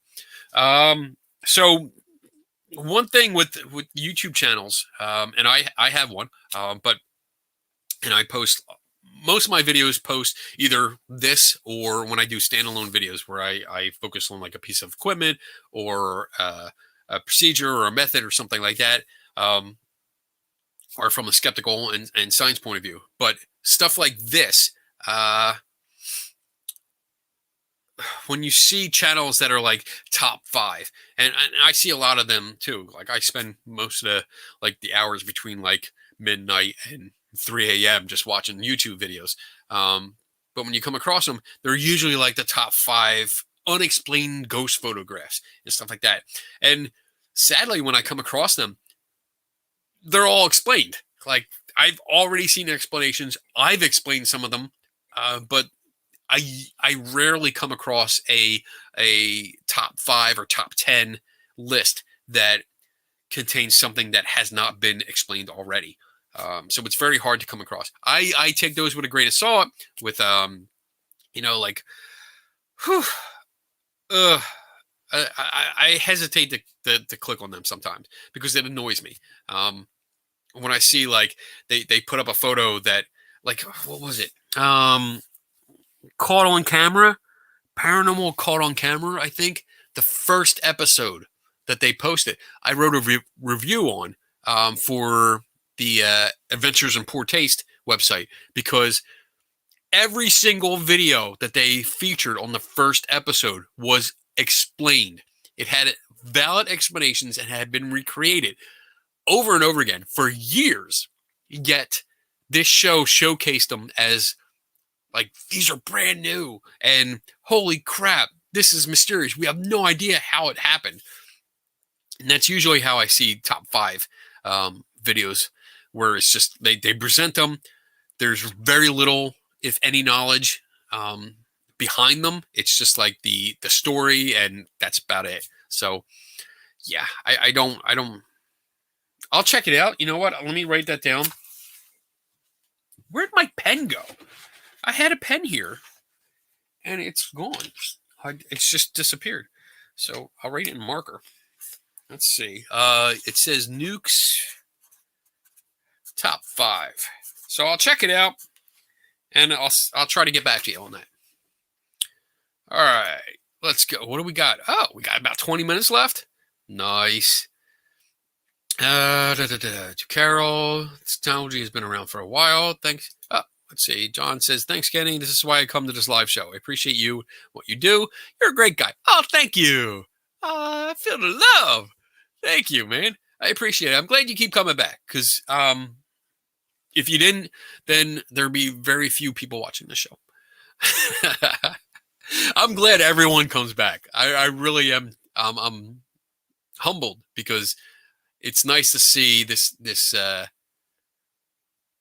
community. Like, we have a little community here, and I like seeing people coming back, the same names popping up, and I love seeing new names pop up where I'm like, oh, cool, somebody stumbled across the page or the channel. I'm like, great, I love it. And then we talk, and I just love it. So I don't know what else to say. All right, so Eozun. Am I saying that right? Eozun. I'm gonna call you E or Zune. Eozun. Now I sound like Joey Tribbiani. Eozun. I understand you like comic books. What are your favorites? So I do have a slight comic addiction. I don't do comic books as much. I used to do them a lot when I was younger. I have boxes and boxes and boxes of comic books up in the attic and in the basement. And quite a few rare ones. My favorites, I love Spider-Man. Like, I'm a big Superman fan. Of course, like Deadpool, big Superman, Scooby-Doo. But Spider-Man used to be my favorite comic book. I loved reading that. But I always collected like the Golden Age and Silver Age comics. I love those because it was just the stories were so out of touch with the modern world that it was more, I don't know, I got into the stories more. So that's I definitely liked Spider-Man. But I liked all the one shots. Anytime I saw a number one, I picked it up. So whether I enjoyed it or not, I picked it up. So I don't really have a favorite because I like all comics. I really do. Whether it's like a horror genre or more like Thor. I like Thor. I like Lady Thor. That was a good run.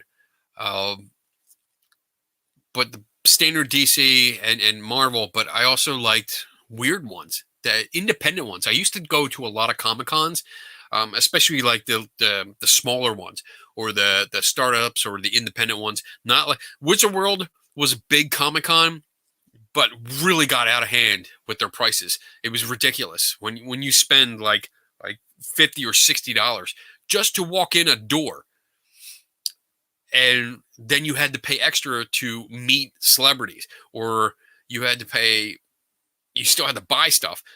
That's a lot of money. $60 a person? Fuck that. I don't go to Wizard World anymore.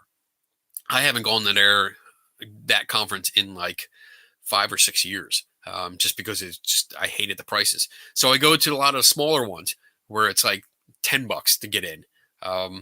Much, much better. And you get to see the celebrities, which is really cool, but not my biggest thing. I like to see I actually loved. I had another podcast called Geeks and Ghosts with my buddy Lou that we used to go to Comic Cons and we would interview all the up and coming artists, which was really cool. You got to meet the new people, new artists, new writers, and they were really enthusiastic, and you really saw that. So I love that kind of stuff.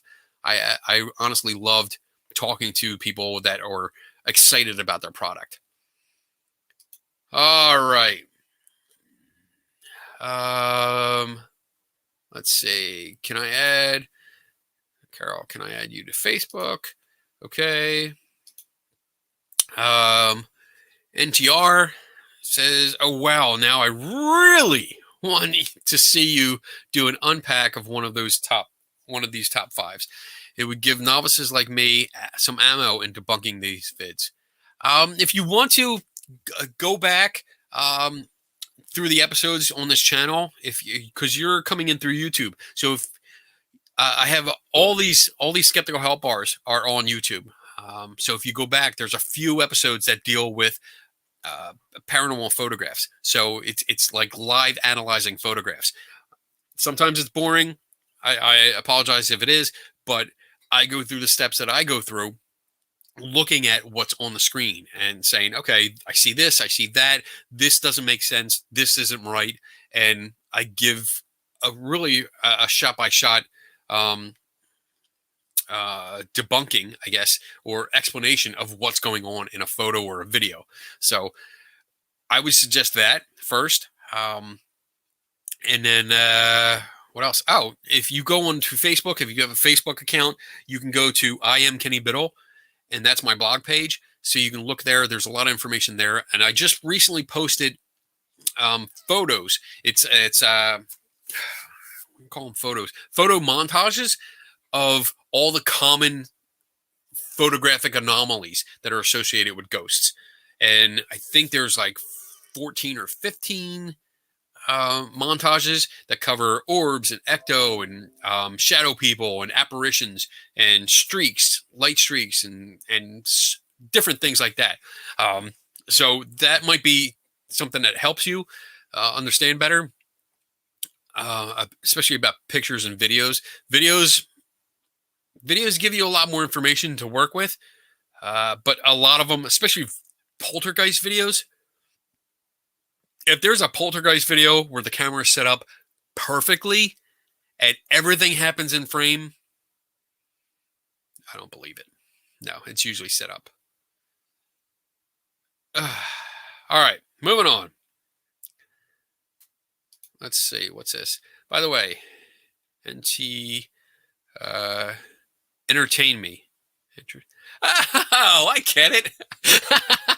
It took a minute there. All right, entertain me. That's nice. Good one. I like that. Is that a license plate? Do you have that on your license plate? You don't have to answer because then I can find you. No, I'm kidding. But yeah, that's pretty cool. Well, I hope you're being entertained. I really do. That's pretty. I love that. That's good shit there.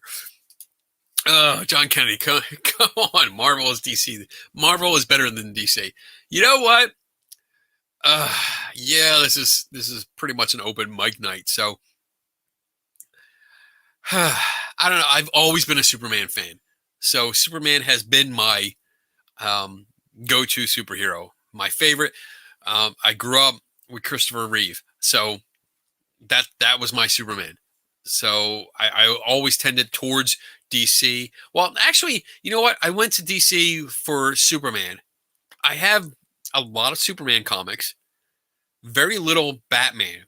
Like I think I started collecting Batman when it was the fall of the Dark Knight, when Bane was introduced and Batman got his back broken. That's when I started collecting Batman a little bit, but I didn't continue. Spider-Man, always. Moon Knight, I think I have most of the collection through the 80s and 90s. Or 90s, actually. Who else? Captain America had a lot of that, especially when he became a werewolf, because I thought that was just fucking awesome. And then, again, I have a lot of one-shots where it was like episode 1 or issue 1 came out of a new series and it just never continued. So there you go. All right. Question. John says, what are your thoughts on Black Widow? Have not seen it. I'm assuming you mean the movie. I have not seen it yet, so I don't know. It hasn't been released, right? You mean just in general? She's hot. I like her. Yeah. She's a badass too. I wouldn't piss her off. All right. Yeah, thanks, Carol. We don't do political stuff here. I really don't do political stuff. I don't like it. I hate it.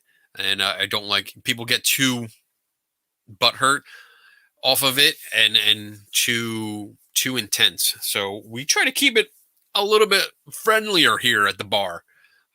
So yeah, we don't do politics. I'll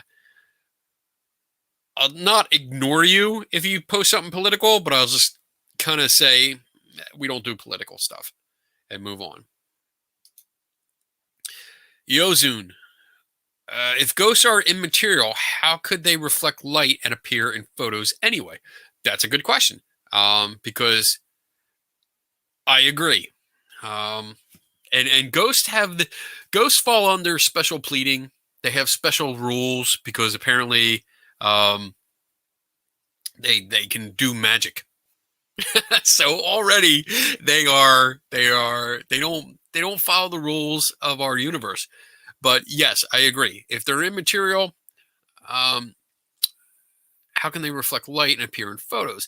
So yeah, you have to be able to reflect visible light to appear in photographs. Well, let's see. Older photographs with film cameras, most of them, they were the chemicals were designed to respond to visible light. When you have your new digital cameras, when digital cameras came out, you have a IR cut filter within the camera that cuts out some IR light because the sensors were sensitive to a wider range of frequencies, a little bit of UV, a little bit of IR on either end of the visible spectrum.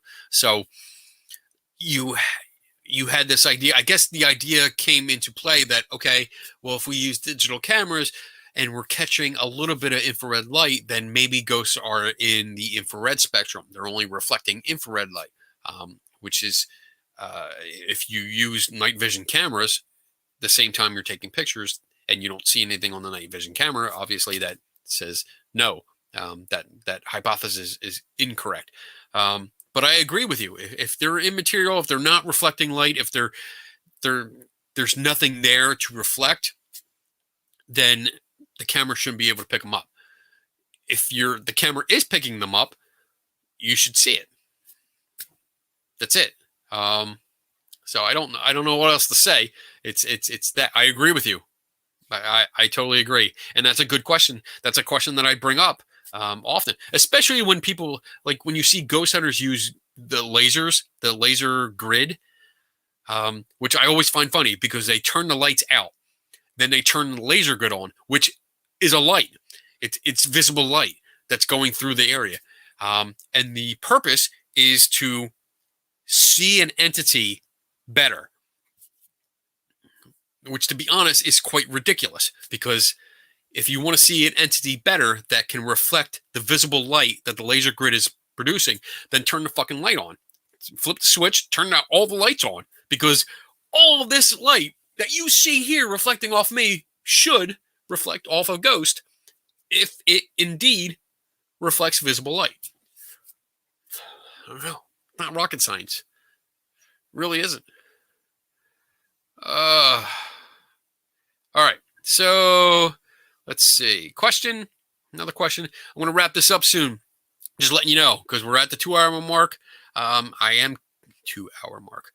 I'm feeling pretty buzzed. So I'm going to wrap this up soon. But this question entertained me. Says, the logical fallacy poster behind you. Since we're talking about top fives, what are your top 3? Oh, that's a good one. That's a good one. So let's see. So my top favorite is ad hominem. So that's basically when you attack the person instead of attacking the topic of discussion. And I get that a lot. I see that a lot where usually people will use the word skeptic as an insult. Usually in the sense that, okay, if we're looking at pictures or we're looking at an experience and I try to offer some experience or explanation for it, I hear something like, well, you're just a skeptic. You're just a skeptic. You don't believe anything. Like that's attacking me personally rather than looking at the topic we're discussing. So if you say something about the person, your opponent, where like, oh, well, you know what, I heard you were arrested when you were a teenager, so you must be someone that's bad. You're no good. So why should we believe you? That's ad hominem. So I love that one because I see it so much, and it's very easy to spot. And that's the important thing. You have to spot these. You really need to spot these because if you spot them, if you understand them, then you can prepare yourself better to counter them. So, all right, number 2. Let's see. All right. Number 2 would be special pleading, which is also moving the goalposts. That's one of my favorites because I see that a lot too, where you are presented with an experience. Something happened, and let me see. Sometimes it's very hard to come up with good examples that are hypothetical yet make the point. So if someone comes up to me and says, "Oh, I have this picture of a ghost," and I say, "All right, well, you know what? I see this, and I know the area. These look like streetlights that were in the area." And instead of accepting that premise or explanation, the person goes back and says, "Well, there were no streetlights on then. How do you explain that?" And I'm like, "Well, these are streetlights. They're usually on, unless the bulbs are blown. They're always on when it comes nighttime, and we can go there and see if it's there." And then the response might be, "Well, my friend had a K2 meter, and that lit up at the same time I took this picture. So how do you explain that?" Each time, the person making the claim wants you to address more and more points. Instead of accepting the initial explanation, which is a valid explanation, they want to keep moving the goalpost back further and further. And the analogy here is that, like, you're a kicker on a football team, and the difference between trying to make a 20-yard kick and maybe what's this?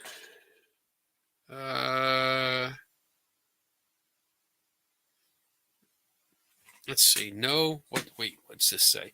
Let me see. John says, no, Kenny, special pleading isn't moving the goalposts. I may have found an episode I need to join. All right, so let's see. Special pleading.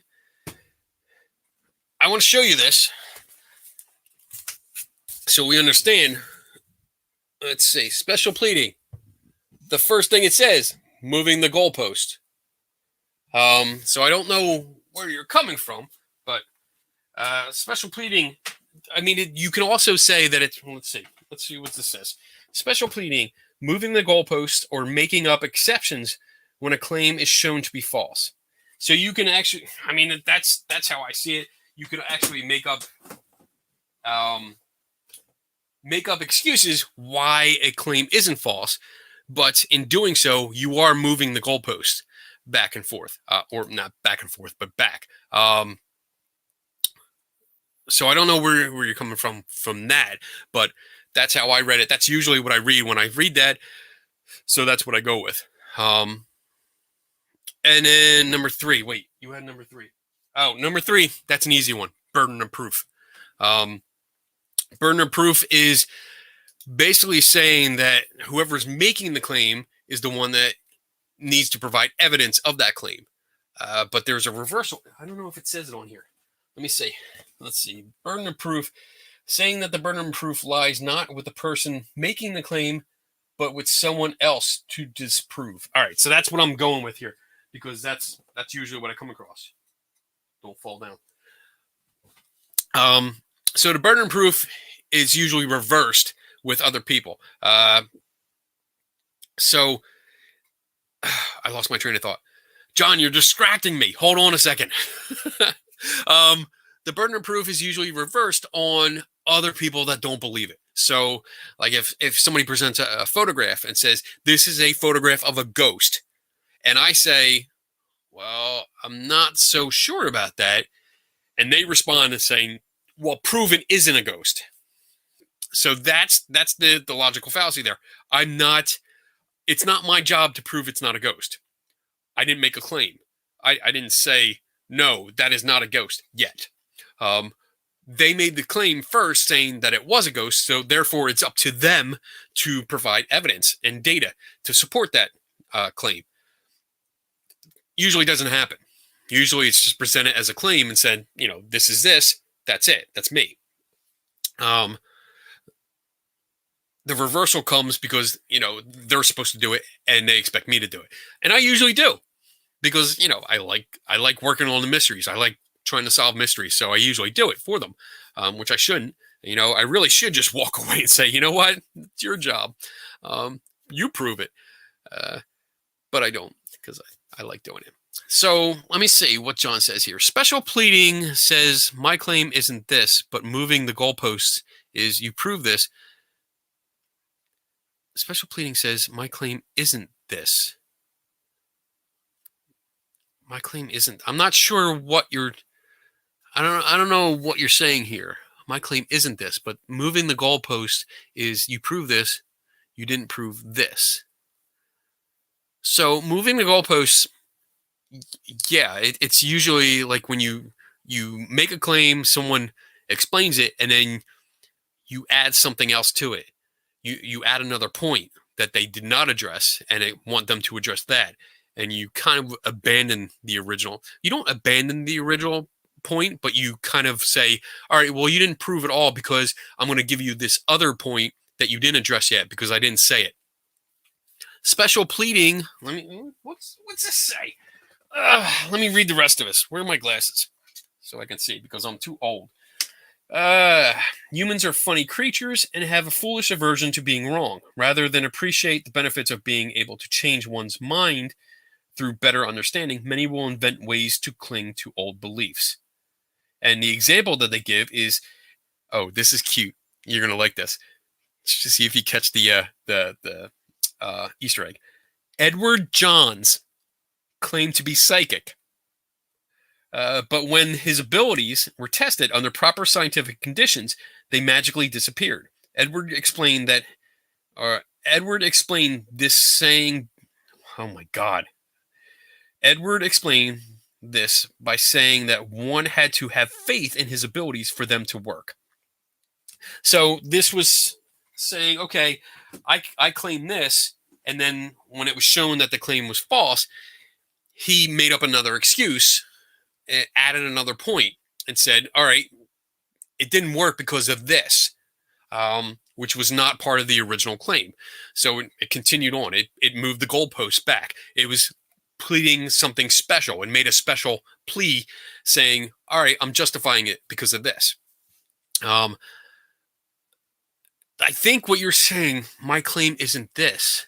I wonder if you're referring more to like red herring or no, red herring would be, that's when you usually you provide something else. You give a red herring is when you have a claim and then you say something else that's unrelated to it, and it's a red herring. It's something off. So let's see, what is this? Special pleading, infinite regress, but not my God. Infinite regress, but not my God. Moving goalposts. Okay, so you say my God can't do this, but does this. I don't agree with this. I don't know.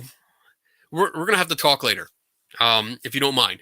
Like if we can talk later and maybe like talk, like get on here, because it's at the end of the show, and I'd like to come to bring you on and talk about this because this is not my understanding of this fallacy. So I don't know exactly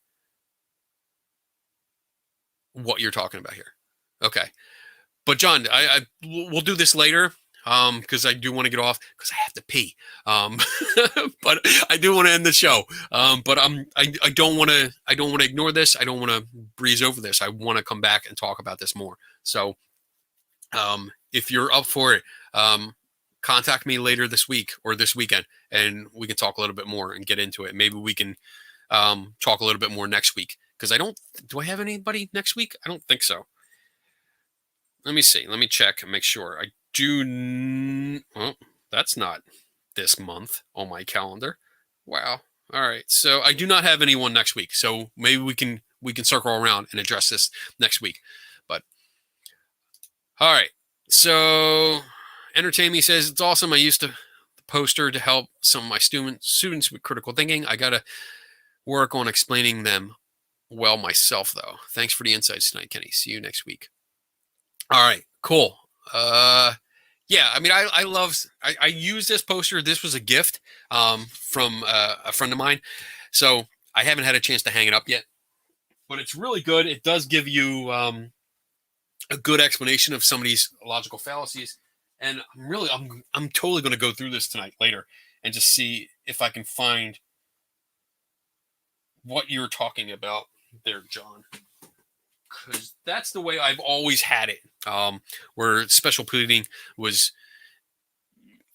interchanged with moving the goalpost. So, but we'll get into it. We'll get into it. All right. So let me wrap up. First, by saying thank you everyone for joining. I appreciate everyone coming out tonight and watching. And if you're watching this on the replay, thanks for hanging out and choosing to watch this again. If you're interested in t-shirts, I do have my Teespring store, which the commercial played midway through. Feel free to check that out and look for anything that might interest you and buy it, because all the money that goes from that actually goes back into the work. It lets me buy the ghost hunting equipment that I want to test, that play with. It helps keep the show going because this is like a subscription thing. It helps with everything. So it's not just like me going, hey, cool, I'm going to buy rum. Well, maybe it does.